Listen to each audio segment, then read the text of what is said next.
I'm gonna start talking about my first person that is gonna talk. Then Nasha. Nasha Fider, she is a co-founder. She also has a kid with a disability similar to us. And she's a co-founder, a chief business officer of Citizen Health. Nasha is a leader on the rare disease. We know Nasha for a while. She's a good friend of Mike and then became a good friend of all of us and help us a lot. She has a kid with a Fox G1, and she actually is the lead of the foundation for Fox G1. Okay, our second presenter is Zohreh Talebizadeh.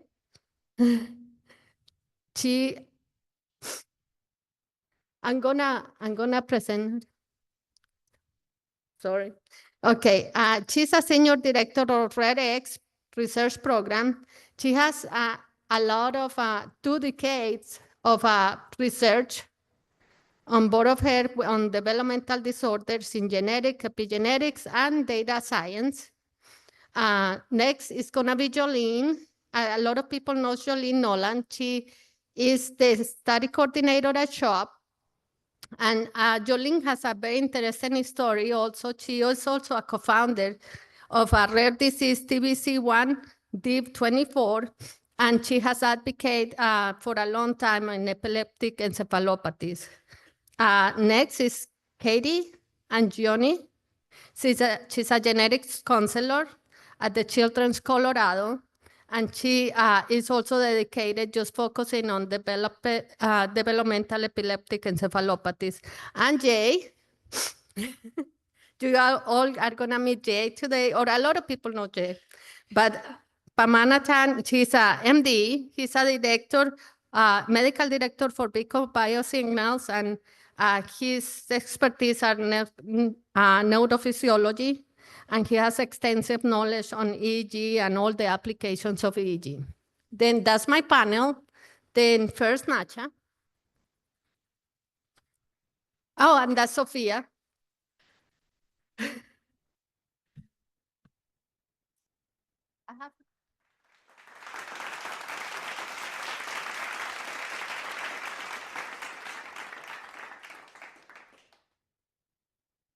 Thank you, Martha.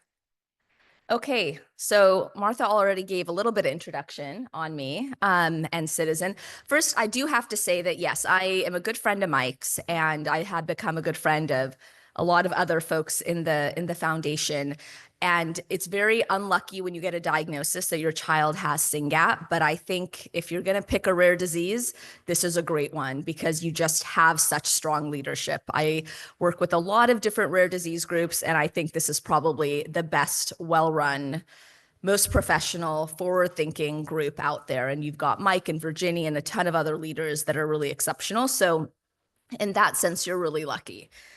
Thank you for letting me be here and talk about Citizen. So as Martha already said, you know, I understand your pain. I have a child with a very similar rare condition. Our condition is called Fox G1 syndrome. It's also a neurodevelopmental condition, suffers from a lot of the same symptoms that you guys have. And like Mike and others in the space, I also went and started a research foundation with a group of other parents to really find a cure and actually get our community together. And when Amara was diagnosed, we didn't really even understand anything about the syndrome. We didn't know what different symptoms patients were having. We were all posting in Facebook and trying to understand what we're going through the Facebook group. It was so not systematic. And that's really what led me to start Citizen, and we'll talk more about that. But like you guys, we also have therapies that are coming down the market. So we have a gene therapy that we're hoping that will enter the clinic next year. And a big part of this, and the reason this has happened, is because we brought our community together, just like you guys have all come together. You can't really get a therapy for a rare disease unless you do that, because you have to collect all the data that's necessary. You can have a great drug, but if you don't have the right endpoints and you can't recruit for your trial, you're not going to get that drug approved in the market. And this happens every single day, and it's really, really sad. So all of you coming together to do all of the 100 things that Mike is putting down your throat is actually really, really critical to get better treatments for your kids. So, all right. A big part of collecting data is taking surveys and going to centers. And when I started doing this for Amara, enrolled her in we had an ongoing natural history study with centers across the country, I found it overwhelming and exhausting. I was taking tons and tons of surveys. I was trying to manage a child having 100 seizures a day. And it was bewildering to me that I had to do so much to give information when, frankly, I was in and out of the doctor's offices. I was in and out of the hospital with Amara as it was. And I felt there was so much information just trapped inside the medical record. And I think that you do still have to take surveys, you still have to do other things, but at a baseline, why don't we just get what's in the medical record, extract that, and then build on top of that? Start getting information that you can't get in the record on top of that versus having parents from day one answer 100 questions that you really don't need to answer. And that was really the birth of Citizen, trying to figure out a way to take the burden off of families and get data a lot faster, especially on the retrospective natural history study, which Martha talked about. All right, so in your medical record, there is a lot of information.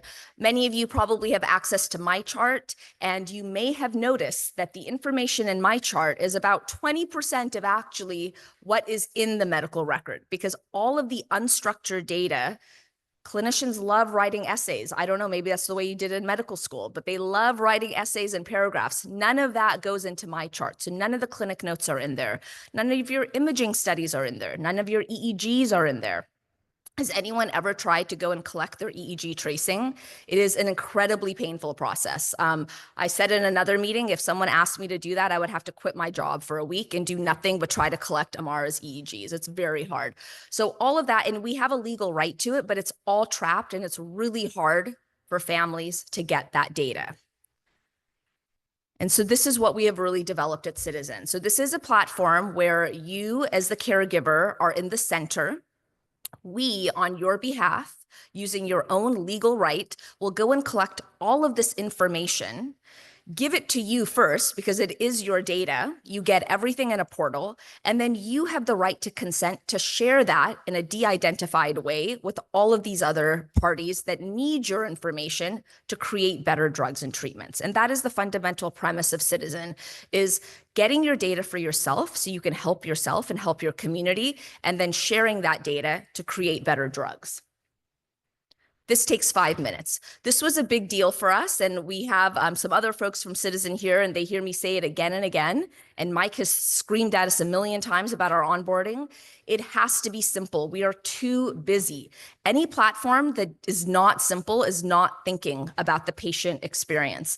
And as I learned in healthcare, I have no healthcare background. I came into this like you guys because I had a kid who was sick, but I have worked in a lot of other industries.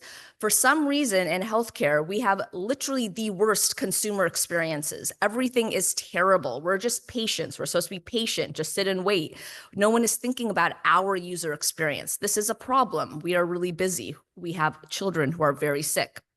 So with Citizen, it is a 5-minute onboarding. If you're not already a part of Citizen, we have someone outside who you can onboard. If you are confused, did I onboard my child? You can go check. And really importantly is to post about it so others in your community also know to do this. So it's a 5-minute onboard. And then the exact processes, as I mentioned, we collect all of your information. It's very secure. You get it in your portal. You own all of your own data. You can download it, you can share it, you can post it on social media, whatever you want to do. It's your data, your child's data. And then on the back end, this is a very pictorial example of exactly what we do. So as I mentioned, clinicians love to write stories. They're storytellers. So here is a very typical neurology exam. You would think it's in a nice chart where they're checking off things. It's not. They're just telling a story about your child. And so you'll see this is all just free flowing. And what we do is we will actually capture information from that, then we'll harmonize it up. So you could see in the second paragraph, decreased tone throughout has been circled. Physicians across America are going to use all kinds of fun synonyms to describe the same symptom. So we harmonize that up. There's a code next to it. That's a SNOMED code, which is an international standard to actually understand conditions. And then that is available in table form for researchers. So we're basically taking a Word document and turning it into Excel. And this is what is necessary to start understanding our diseases in a systematic way. Syngap is amazing. We have had 253 patients sign up. That is actually, you have beat Rett syndrome, which is amazing because they have, 10 times your patient population. So like your community has really come together, and you do have one of the richest natural history studies on Citizen. And there have been papers that have already been published. I'll get into that. So congratulations for your community. And if you haven't signed up, you want to make sure that your child is counted in these studies. All right. When we have your data, this is all the cool shit we can do. And guess what? We did this without asking you to fill out even one survey. It was just there because it was already in your medical record. So here are, this is a really simple gene, and I didn't design the slide, but Ellie Brimble from our team did. If you know her, she's pretty fabulous. And these are all your mutations. And this starts to get interesting because you can start to look at symptoms compared to the different genes that are affected. Within the gene, what are the different mutations? So you've got some really interesting what's called genotypic phenotypic analysis that you could start doing. Here's a really simple graph of here just the common diagnoses that folks with Syngap face and what percentage of patients are actually experiencing these different types of diagnoses. This is the type of information that companies end up using when they submit what's called an IND application to start a clinical trial. They have to actually show disease progression. What are the endpoints that we're going to measure in a trial? And a big part of endpoint measuring is looking at secondary exploratory endpoints, because our kids have all kinds of different things that we want to start tracking. And that's what this is used for.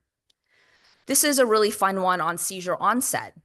When do seizures tend to start with patients who have Syngap? And then what's the frequency after that? This is really important if you want to start measuring seizures in a clinical trial. And then after the trial, you want to continue measuring seizures, right? How does the drug affect your children for 5 years, 10 years, 15 years after? And how does that compare with their historical data? And so we start using things like this. I love this one because I think for most of us, the impact that we really want to see with these therapies is on development, whether it's gross motor, fine motor, communication, behavior. This is what we're really invested in. So really mapping that, when, what is the progression of the development? When does it start plateauing? We want to capture this in a very granular fashion, so then we can see when you are on drug, is there any impact? And we want to do that without, again, putting a lot of burden on us to take unnecessary surveys. This is one of my favorites that we identified. So we looked at the different symptoms, and movement disorder, as you all know, is a common symptom. And then we just looked at drugs that are available on market, and that's a big missing gap. There actually are not really any drugs focused on movement disorder. So you could start identifying where are the gaps also in treatment. Now, the beauty of this data, when Mike joined the platform and the SRF joined the platform originally, there actually were no companies actively developing drugs for your condition. Mike brought this community together, started doing a ton of outreach, a ton of research. We started to put out this data, and voila, you have multiple companies. You have way more than 3 now that are actually looking into Syngap, have active programs in Syngap, are utilizing this data. And then you have a whole host of researchers that are publishing on this data, which is also very, very important to get information out in the domain, in the scientific domain. And this has all happened due to your participation in the different platforms that, Mike is telling you to participate in. And Virginia now. Mostly Virginia now. Okay, so a big part of what we do is giving back to the community. What I found really flabbergasting is that, do you know your medical data is sold every single day by your institution, and you actually, A, don't know about it, and B, you don't get anything back from it. And families are the ones with high medical costs and are struggling day to day, but we don't actually benefit from any of the information on ourselves or our own children. So a big part of what we do at Citizen is anytime a company licenses a data set, we actually share back with patients themselves. And many of you have already received gift cards from us. And some of you, the amount has been so large, we've had to issue 1099s. We've had your own families email us that thanks to their Citizen checks, they were able to have Christmas. I mean, these are big deals, right? And we also share back with the foundation so you can continue to invest back into research. So This was last year. This year it's going to be much bigger. We sent out over $550,000 back into the community. And this is something that we're really excited about. Okay, so there's more exciting things coming. I've just given a few sneak previews. So, for me, my dream would be that we could understand a full patient without ever bothering ourselves or our patients. So what can we collect in routine clinical care? And then what can we collect passively through devices? You're going to be hearing from Beacon. And what can we collect also really easily using modern technology? Again, I find it amazing that so many platforms are using tech from the 90s in healthcare. We don't have to do that, and especially now with the AI revolution. So what we're thinking about is something really simple. You take your phone, instead of filling out a big survey of everything that happened, I take my phone out, I say, hey, Amara had a fever today. It resulted in a seizure. I gave her Valtoco. After 5 minutes, her seizure went away. That's it. I'm done. And then the app will start disseminating that. Okay, Amara had a seizure, that's a symptom. What was the cause of that? We think it was a fever. What was the medication that was used? Valtoco. How long did it last? And things start to get deciphered, and that becomes a timeline. We're actually now about to partner with an academic medical center who's really excited about this and using that data to complement what physicians are seeing in the medical record. Because physicians also have a gap, right, between when you come in for a visit, and this could be a really great way for them to see what's happening in that gap and to see it before you even come into a meeting. And then we want to do easy ways to help you actually manage care. So we're thinking about you to ask your phone. Okay, I just saw that Amara's having some symptoms relating to dystonia. Normally, I would go to my Facebook group and ask the question and then start following. But I could do this, and then it could actually search medical records of people who are similar to Amara, right? Both with FOXG1 and other conditions that are also really similar. It could tell me what those families are using for their children, what medications, what were the adverse effects for those medications. It could start pulling together information for me. It could search PubMed articles, search the internet, and then equip me with data so then I can go to my medical visit a little bit more informed. So these are the types of things that we're working on, and we're going to be excited to roll out to patients on the platform. Oh, I'm done. My slides are done. Was that my timing? Okay. That was my last slide. So thank you very much. Again, there's a table outside with Mikkel there. If you haven't signed up, please sign up and let others know in your community so you can grow your database. Thank you. Oh, Mike. That was a great job. Thank you, Mike. But you didn't say one thing that I really want everyone to hear, because everyone in this room is either signed up for Citizen or they're not. So if they're not signed up for Citizen, they should. Right. But with Citizen, we are in control. We give consent.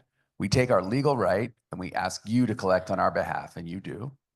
And then we give you permission to share that with researchers. By the way, we need to add Stanford to that slide. Okay. and share with industry.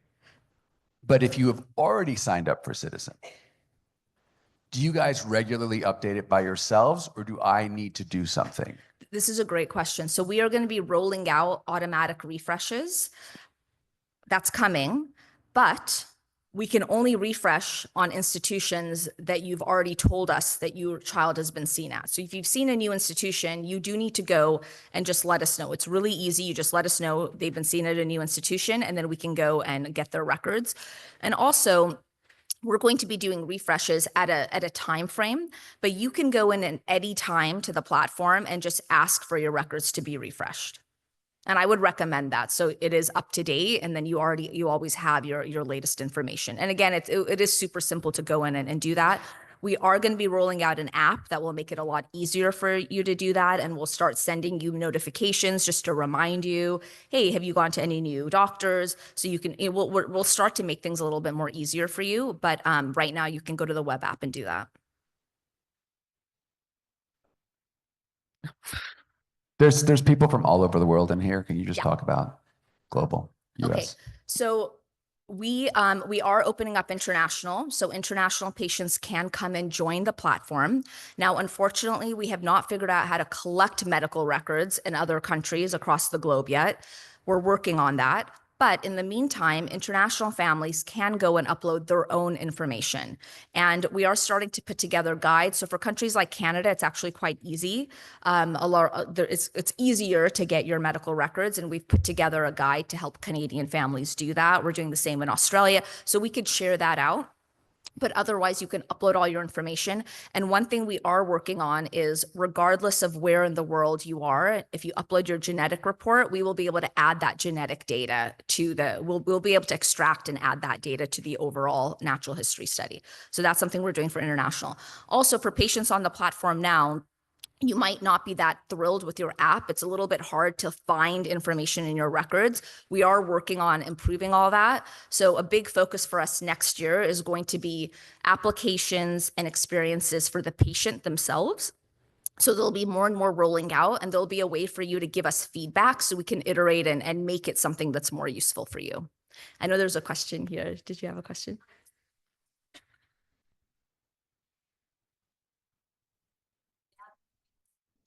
So yes, we are going to be launching in, I think it's about 7 common languages. Spanish is obviously one of them. But again, we won't be able to collect those medical records, but you could join and at least get on the platform and upload your own data. Yeah. Okay, thank you.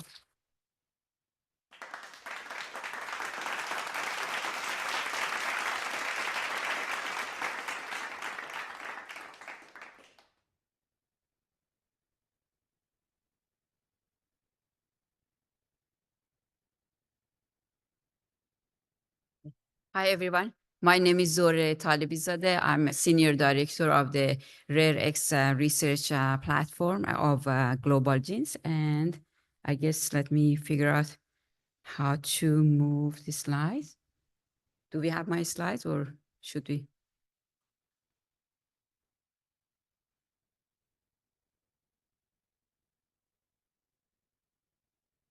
Okay, but I don't see it there.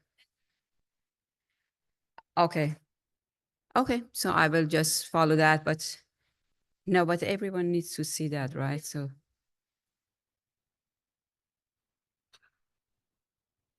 Okay, so while waiting for the technical issue to be resolved, I wanted to just give you, first of all, thank you so much for the invitation. It's great to be here. And I'd like to give you a little bit background about myself. I am a research scientist, and I used to do research, actually, genetic and epigenetic research on neurodevelopmental disorders, but and autism. But the reason that I joined Global Genes and this wonderful community is that I'm a big believer, like many other researchers, that we need to find ways to work with patients, and also find ways to utilize patient-reported outcome data and filling some of the gaps that we have in research, as we just heard from the recap of the yesterday Science Day. So I'm gonna provide a little bit of high-level information about what is the RareX. So RareX is a data collection platform. It's an online platform. And as far as the structure of data collection, we use what we call it like a branching logic. What it means is that based on the information or answers to each surveys at each level, then it can basically direct the participant to the next level. And as shown here, we start by a high level survey, which we call it head to toe at the level 1, and then it goes deeper to level 2, level 3, and so on. And this is just an overview of the current data that we have on RareX. As you can see, we have data about from almost 74 different disease communities, including Syngap 1. And it's a global data platform. So we do have participants from more than 90 countries. And now I'm going to talk about the information that we have from Syngap SYNGAP1. So we have about more than 109 participants from SYNGAP1 enroll in our platform. And this is just a general demographic information as far as age group, different, and also categories, and also race for the participant from this community.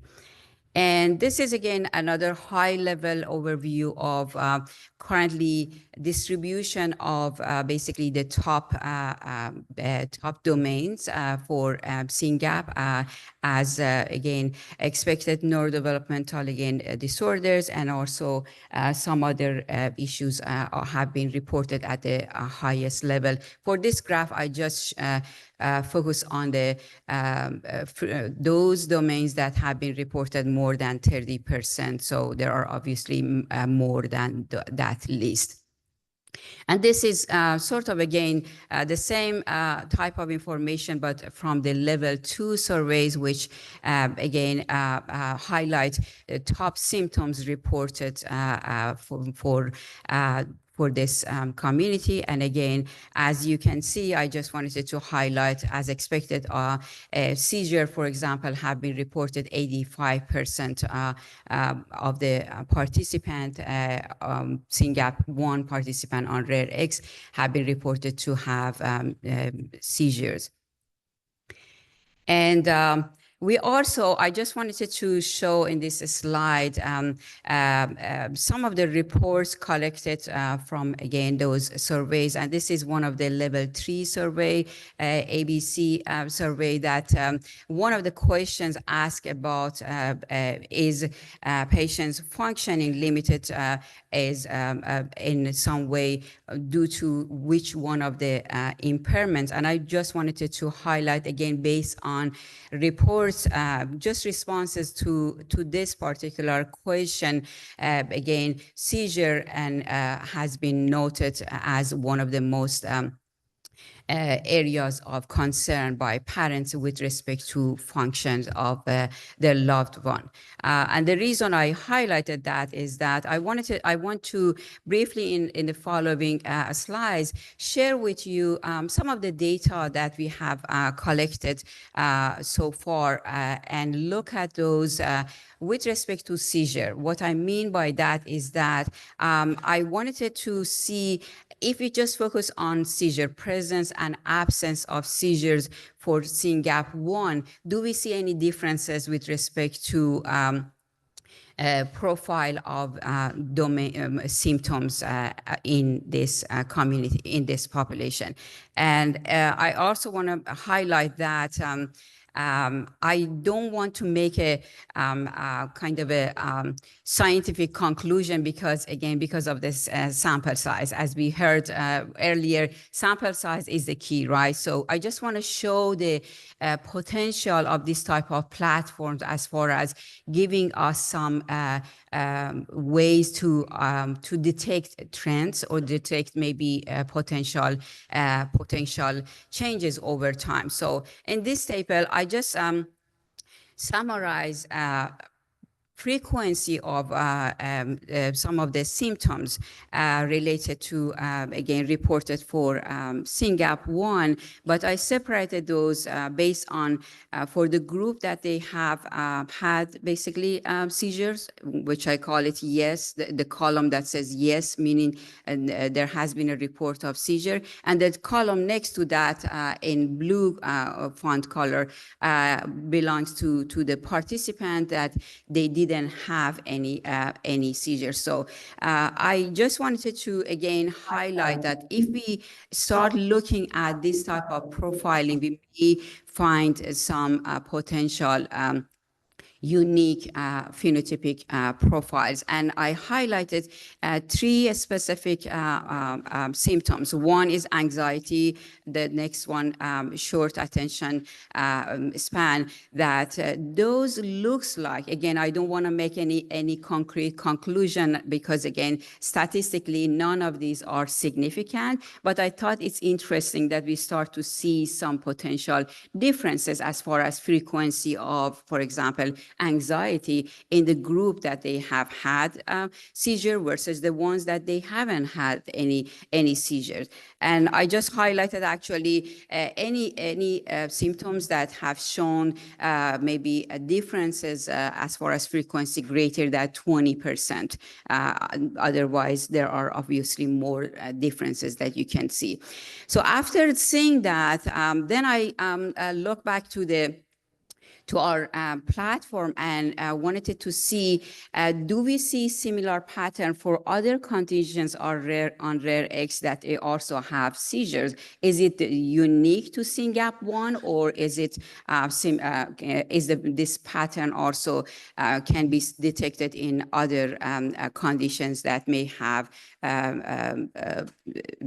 epilepsy or seizures? So in this table, I just highlighted basically group two, maybe a total of 7 different conditions, obviously including Syngap 1.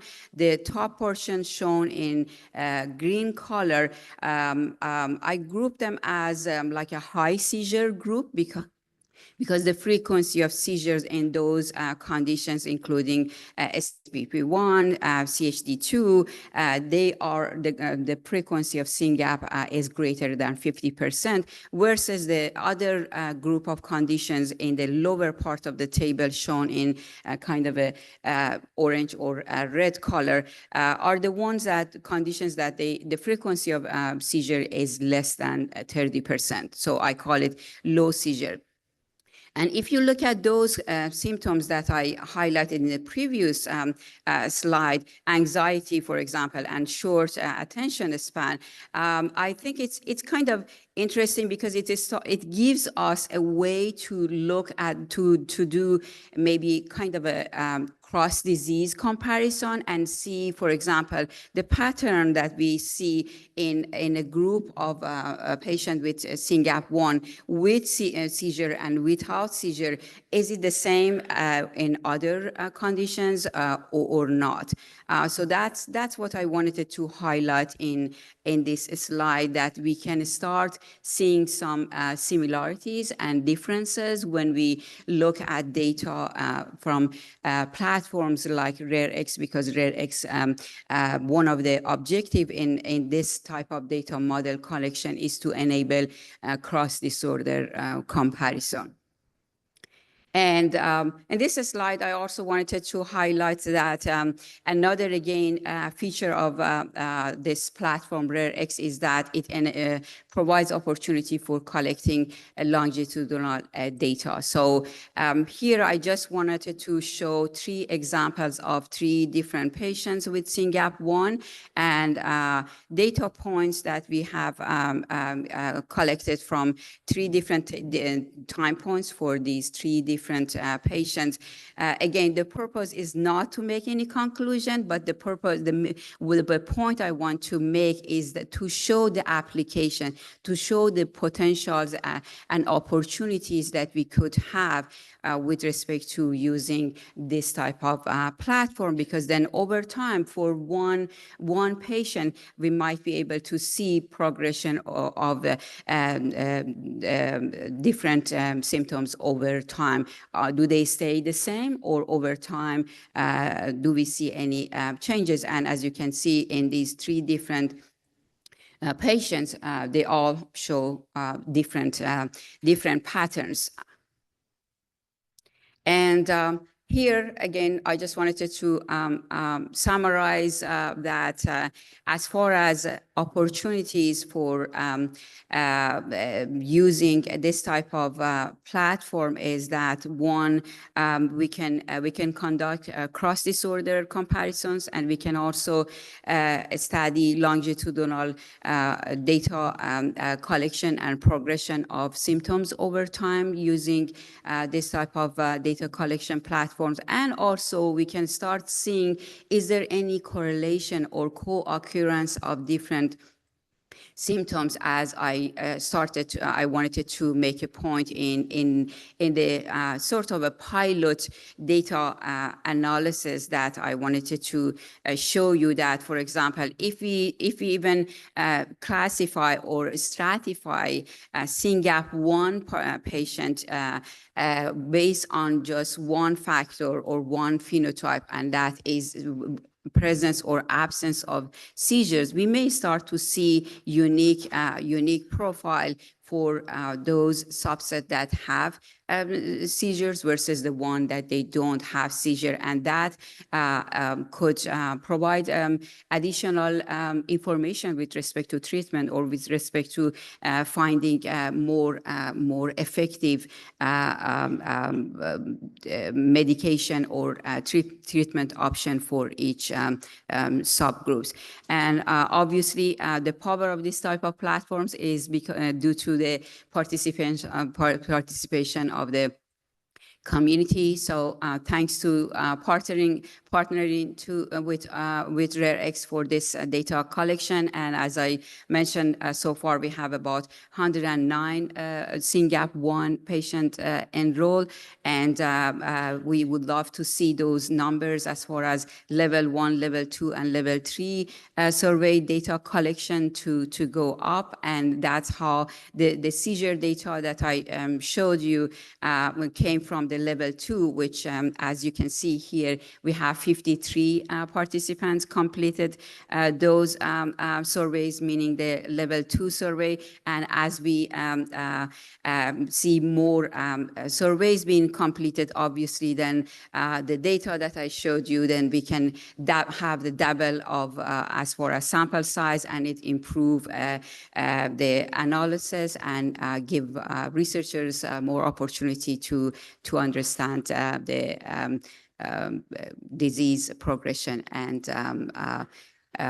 so, and I also wanted to emphasize, as we just heard from previous talks, that there are a lot of complementary resources. And I'm so glad that we just heard from Citizen, and RareX obviously provides a complementary resources to the great work that others have done, including Citizen and others. So thank you so much.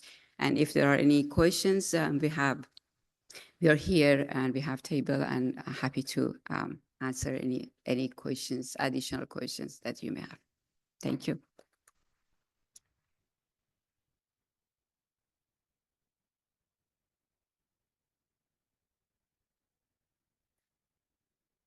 Thank you.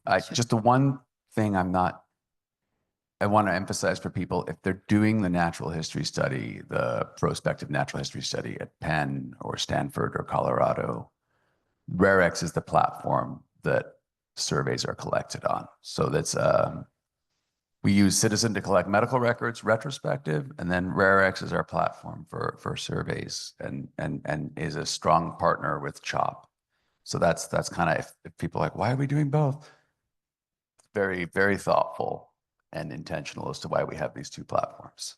And thank you. Thanks for emphasizing on that. And actually, as I was looking at Nasha's slides, I was thinking that one simple maybe comparison could be that do we see the same profile of symptoms when we look at retrospective data versus prospective data? That actually, by just even comparing our slides, we might be able to start seeing, is there any trend? And so that's very powerful. Thank you.